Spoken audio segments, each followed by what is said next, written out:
and welcome. My name's Rachel and I work with the teams at AuPairCare who help au pairs and host families match and arrive to the US. One of the ways we're welcoming au pairs at the moment is through national interest exceptions, and I'm here to help walk you through the process.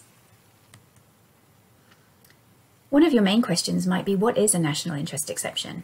It's really important to remember that around the world at the moment, many embassies and many countries are allowing travel and processing visas with few problems. However, there are some countries that do have travel restrictions to the US due to COVID-19. The good news is that eligible au pairs and host families can request a national interest exception to travel to the US. These can be requested by your au pair at their local US embassy during the visa application process. If the visa is approved and the national interest exception is granted, they will be allowed to travel and enter the US. I'm happy to share that we've welcomed hundreds of au pairs on national interest exceptions so far this year. If your au pair has spent the last 14 days in one of these countries, then at the moment, due to the travel restrictions related to COVID-19, they will not be allowed to enter the US without a national interest exception. So your next question might be, okay, I've already matched with an au pair from one of those countries, or I'd like to match with an au pair from one of those countries. How do I know if I qualify for a national interest exception?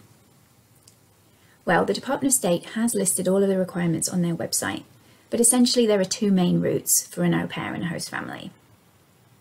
The first one is if your child has a particular need and the au pair is able to demonstrate that they can take care of your child because they have a particular skill or a particular qualification. Then you might be eligible to apply for a national interest exception. The second option is if you or the other host parent is involved with the provision of medical care directly to patients with COVID-19. Or you might be involved with medical research, directly working again with COVID-19.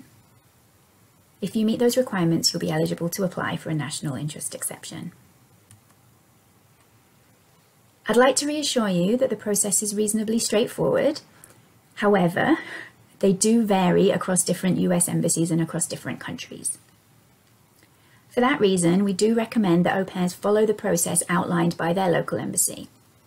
We're happy to help. We have local AuPairCare representatives there to help guide the au pair as per the embassy direction. You as a host family will provide your au pair with supporting documentation. This should show how you directly meet the needs and the requirements of the national interest exception. We're so happy to help with this. We have a list of documents that we recommend and a template letter to help you explain how you meet those requirements. We do recommend that you contact your matching expert and they can help you with your application.